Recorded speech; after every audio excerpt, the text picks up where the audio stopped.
Quand les récits de crimes réels transforment les monstres en célébrités.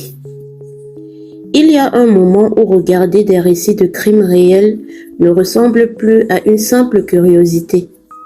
Au début, on se dit qu'on veut comprendre. Comprendre comment une personne peut basculer dans l'horreur. Comprendre les signaux qu'on n'a pas vus. Comprendre les mécanismes du danger, de la manipulation, de la violence, du mal. Et quelque part, cette curiosité peut sembler légitime, parce que l'être humain a toujours voulu comprendre ce qui le dépasse. Mais le problème commence quand cette curiosité devient fascination. Quand on ne regarde plus pour comprendre, mais pour ressentir quelque chose. Quand l'histoire d'un crime devient un contenu qu'on consomme comme une série. Quand le nom du meurtrier reste gravé dans les mémoires, pendant que celui de la victime disparaît dans une phrase de résumé. Parce que c'est ça, l'un des plus grands dangers des contenus autour des affaires criminelles. À force de raconter ces histoires, certains récits finissent par placer le criminel au centre de tout. Son enfance, son visage, sa voix, ses habitudes, sa chambre, ses lettres, son intelligence supposée, sa façon de parler, ses crimes racontés dans les moindres détails, son regard analysé comme s'il était un personnage mystérieux. On décortique sa psychologie, on répète son nom, on affiche son image, on dramatise son parcours, parfois avec une musique presque cinématographique, une mise en scène captivante, une esthétique sombre, presque élégante. Et pendant ce temps, la victime devient parfois secondaire. Une photo, un âge, une date, un prénom mentionné rapidement avant de revenir au personnage principal, celui qui a détruit. Et c'est là que quelque chose devient profondément malsain. Parce qu'un criminel n'est pas un héros tragique, ce n'est pas un personnage de fiction, ce n'est pas une énigme séduisante à contempler, ce n'est pas une figure mythique à analyser avec admiration. C'est une personne qui a brisé des vies réelles. Derrière chaque affaire, il y a une famille qui n'a jamais retrouvé la paix. Il y a des parents qui ont enterré un ou plusieurs enfants. Il y a des enfants qui ont grandi sans leur mère ou sans leur père. Il y a des proches qui vivent avec des images, des questions, des regrets, des traumatismes et des souvenirs douloureux. Et nous, parfois, derrière nos écrans, on oublie que ce que nous appelons contenu est en réalité la pire journée de la vie de quelqu'un. La fascination pour le criminel commence souvent de façon très subtile. On ne se réveille pas un matin en se disant « je vais glorifier le mal ». Non, on commence par regarder une vidéo, puis une autre. On veut savoir comment l'enquête a été menée. On veut comprendre pourquoi personne n'a rien vu. On veut comprendre comment une personne peut mentir, manipuler, cacher l'horreur derrière une apparence normale. Mais petit à petit, notre seuil émotionnel change. Ce qui nous choquait hier devient presque banal aujourd'hui. On cherche des histoires plus sombres, plus complexes, plus glaçantes. On ne clique plus sur une affaire parce qu'elle nous touche, mais parce qu'elle promet d'être incroyable, terrifiante, inimaginable. Et sans même s'en rendre compte, on commence à consommer la souffrance humaine comme une dose d'adrénaline. C'est là que les récits de crimes réels cessent d'être un divertissement innocent. Parce que si une histoire de meurtre devient pour nous un moyen de passer le temps, il faut se poser une vraie question. Qu'est-ce que cela est en train de faire à notre cœur? Qu'est-ce que cela est en train de faire à notre regard sur les autres? Qu'est-ce que cela est en train de faire à notre capacité d'empathie? À force d'être exposé à des récits violents, détaillés, répétés, on peut finir par se désensibiliser. On entend des choses terribles, mais on ne les ressent plus vraiment. On regarde des visages de victimes, mais on ne prend plus le temps de mesurer la perte. On entend parler d'une famille détruite, puis on passe à la vidéo suivante. Et cette rapidité-là est dangereuse parce qu'elle nous apprend à traverser l'horreur sans nous arrêter. Le problème n'est pas d'étudier le mal, il faut le dire clairement. Comprendre les mécanismes de la violence peut être utile, Comprendre les profils d'agresseurs peut aider à identifier certains signaux. Comprendre les dynamiques de manipulation, d'emprise, de prédation, de contrôle peut même protéger des vies. Il ne s'agit donc pas de dire que toute analyse criminelle est mauvaise. Le vrai problème, c'est lorsque l'analyse perd sa boussole morale. Quand on ne cherche plus à comprendre pour prévenir, mais à être fasciné. Quand on parle du criminel avec une forme d'admiration cachée. Quand on souligne son intelligence plus que sa cruauté. Quand on insiste sur son charisme plus que sur les vies qu'il a détruites. Quand on lui donne une place qu'il n'aurait jamais dû occuper. Et soyons honnêtes, certains contenus participent à cette dérive. Pas tous, bien évidemment. Il existe des créateurs sérieux, respectueux, documentés, qui traitent ces histoires avec prudence et dignité. Mais il existe aussi une manière de raconter les faits divers qui devient profondément problématique. Des miniatures sensationnalistes, des titres qui excitent la curiosité morbide, des détails inutiles répétés pour choquer, des blagues mal placées, des placements de produits au milieu d'un récit de meurtre, des tons trop légers face à des drames réels, une narration qui transforme la souffrance en spectacle.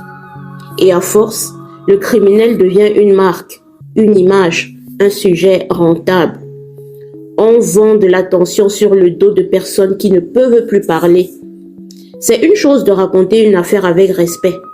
C'en est une autre de créer une atmosphère presque glamour autour de la violence. Parce que la mise en scène compte, les mots comptent, le ton, le choix des images comptent. Quand on raconte un crime avec une esthétique trop séduisante, quand on rend le criminel mystérieux, presque fascinant, on participe à une forme de déformation. On oublie que le centre de l'histoire ne devrait jamais être la grandeur supposée du bourreau, mais la dignité arrachée à la victime. Les récits criminels deviennent dangereux quand ils inversent les places. Quand celui qui a détruit reçoit plus d'attention que celui ou celle qui a été détruit. Et cette inversion dit quelque chose de notre société. Nous retenons parfois le nom des tueurs plus facilement que celui des victimes. Nous connaissons leurs surnoms, leurs phrases, leurs méthodes, leurs visages, mais nous sommes incapables de dire qui étaient les personnes qu'ils ont tuées. Qu'aimaient-elles? Quels étaient leurs rêves? Qui les attendait à la maison? Quelle vie leur a été volée? Quelle absence ont-elles laissée derrière elles? Ce silence autour des victimes est violent, parce qu'il les efface une deuxième fois. D'abord, elles ont été privées de leur vie. Ensuite, elles sont parfois privées de leur histoire. C'est pour ça qu'il faut retrouver une limite. Il faut retrouver une conscience. Il faut se demander, pourquoi est-ce que je regarde ce contenu? Est-ce que je regarde pour comprendre, pour apprendre, pour être alerté, pour développer une vraie lucidité? Ou est-ce que je regarde parce que mon esprit cherche toujours plus sombre, toujours plus choquant, toujours plus morbide?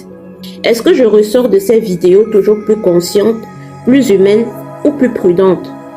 Ou est-ce que j'en ressors plus anxieuse, plus méfiante, plus froide, plus obsédée par la violence?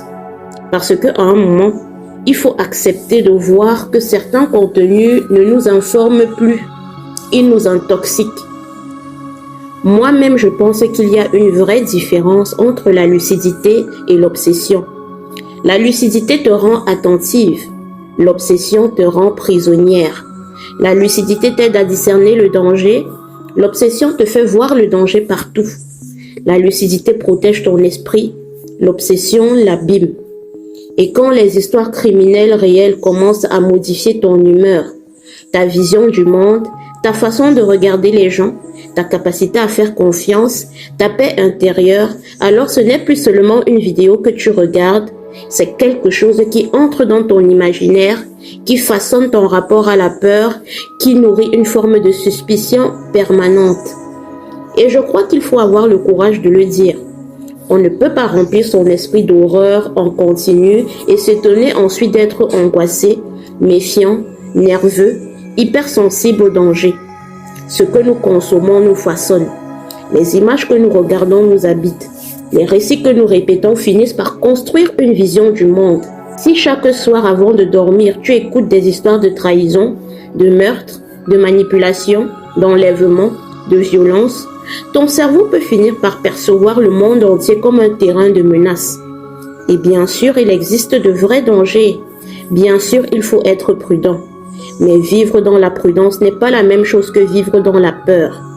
Les contenus criminels deviennent malsains quand ils nous volent notre équilibre, quand ils remplacent la vigilance par la paranoïa, quand ils transforment la compassion en curiosité froide, quand ils nous apprennent à regarder les tragédies comme des épisodes, quand ils font du criminel une figure centrale, presque hypnotique, alors que la place centrale devrait revenir à la vie humaine, à la dignité, à la mémoire, à la douleur des familles, à la prévention réelle. Alors oui, étudier le mal peut être utile, mais être fasciné par lui peut devenir dangereux. Parce que ce que tu contemples trop longtemps finit par t'imprégner. Et si tu passes ton temps à regarder le mal comme un spectacle, il y a un moment où ton cœur risque de perdre sa capacité à trembler devant ce qui devrait encore te bouleverser. La vraie question n'est donc pas seulement pourquoi ces criminels nous fascinent-ils? La vraie question est qu'est-ce que cette fascination révèle de nous? Pourquoi avons-nous souvent plus envie d'entendre parler du bourreau que de la victime? Pourquoi sommes-nous attirés par les détails sombres? Pourquoi avons-nous besoin d'aller toujours plus loin dans l'horreur pour ressentir quelque chose? Et surtout, à quel moment devons-nous dire stop? Parce qu'une société en bonne santé ne devrait jamais transformer les monstres en célébrités. Elle devrait protéger la mémoire des victimes. Elle devrait raconter les drames avec pudeur. Elle devrait chercher à comprendre sans admirer, à prévenir sans glorifier, à informer sans exploiter. Et nous aussi, en tant que spectateurs, nous avons une responsabilité. Nous pouvons choisir ce que nous regardons. Nous pouvons choisir comment nous le regardons. Nous pouvons choisir de ne pas nourrir les contenus qui transforment la souffrance humaine en spectacle rentable. Alors, avant de cliquer sur une nouvelle vidéo consacrée à un fait divers, posons-nous une question simple. Est-ce que ce contenu honore la vérité et la dignité des victimes? Ou est-ce qu'il nourrit seulement ma fascination pour l'horreur? Parce que la frontière est parfois fine, mais elle existe. Et quand on la franchit trop souvent, on ne regarde plus le mal pour le comprendre, on commence à le contempler. Et c'est là que le divertissement devient dangereux. Dans ce premier épisode, on a parlé du danger de donner trop de place aux criminels au point de transformer le bourreau en personnage fascinant. Mais dans la prochaine vidéo, on va encore aller plus loin. Parce que le vrai scandale de ces récits de crimes réels, de ces récits de faits divers, ce n'est pas seulement que les criminels deviennent célèbres. C'est que les victimes, elles, finissent parfois par disparaître une deuxième fois.